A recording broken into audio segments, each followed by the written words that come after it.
Overland CrossFit, welcome to another Fitness Friday video. This week we are talking about a movement that we hadn't seen in a while, but we have recently, and that is the pistol.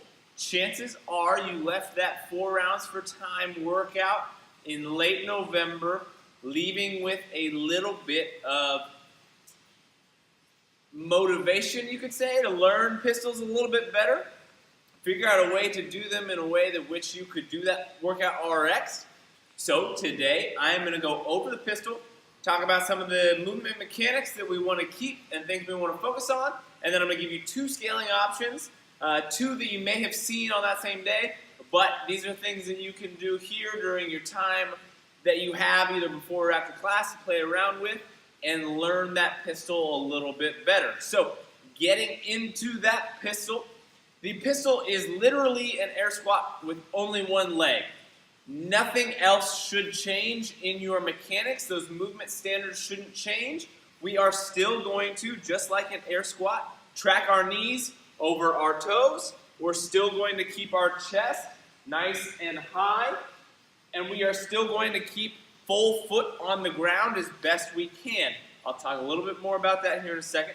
But on that pistol, those movement mechanics shouldn't change. When I do that pistol, and this could be an adventure because I haven't warmed up, those mechanics should stay the exact same to where I have full foot, knee tracks toe, chest high, everything goes according to plan.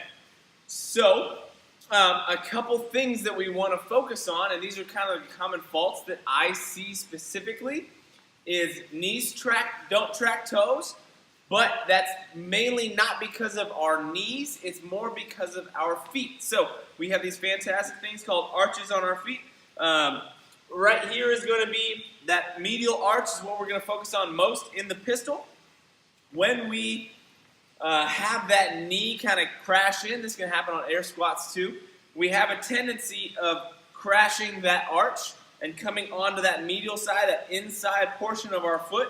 And that's where our weight goes. So if I do that in the pistol, and I'm not going to stand this up because this is going to be terrible, I'm going to come down and then I crash that arch. I can still kind of keep good mechanics, somewhat, sort of, but I'm really awkward. This isn't very comfortable. And then to stand up, I crash even more because I add more tension to that arch. So when we do the pistol, just like an air squat, we want to think about driving the knees out. But in previous videos, when I talked about going too far with it, same thing applies here. We don't want to let that arch come way off the ground. You want to keep that full foot down.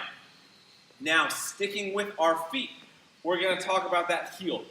A lot of the time, when we have a little less ankle mobility than is necessary for that pistol, we like to come up on our toes and do this number in order to get that pistol.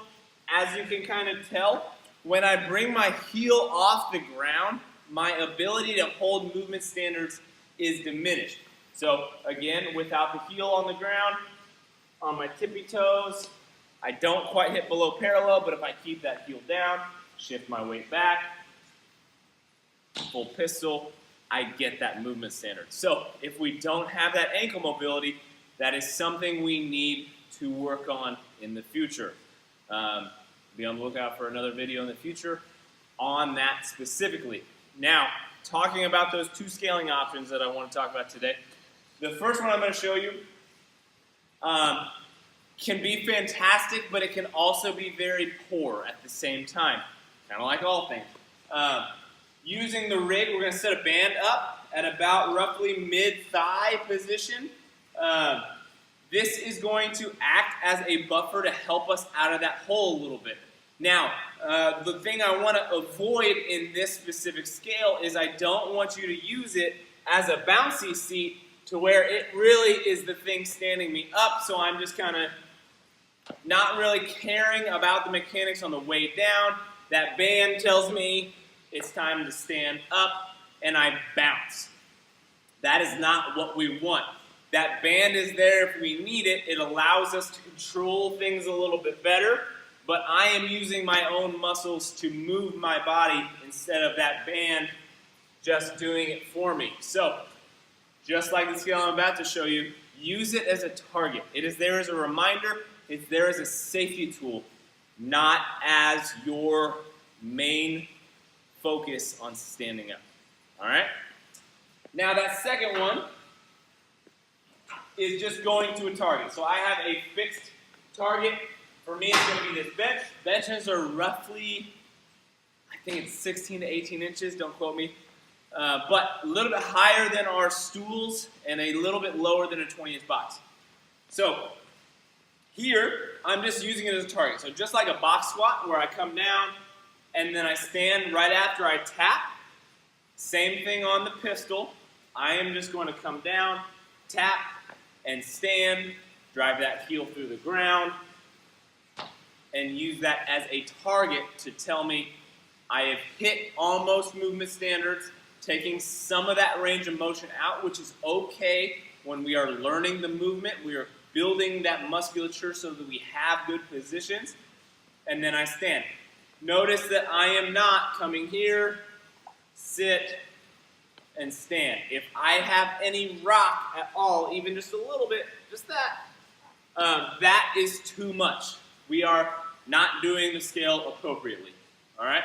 So, tap, stand. Full foot.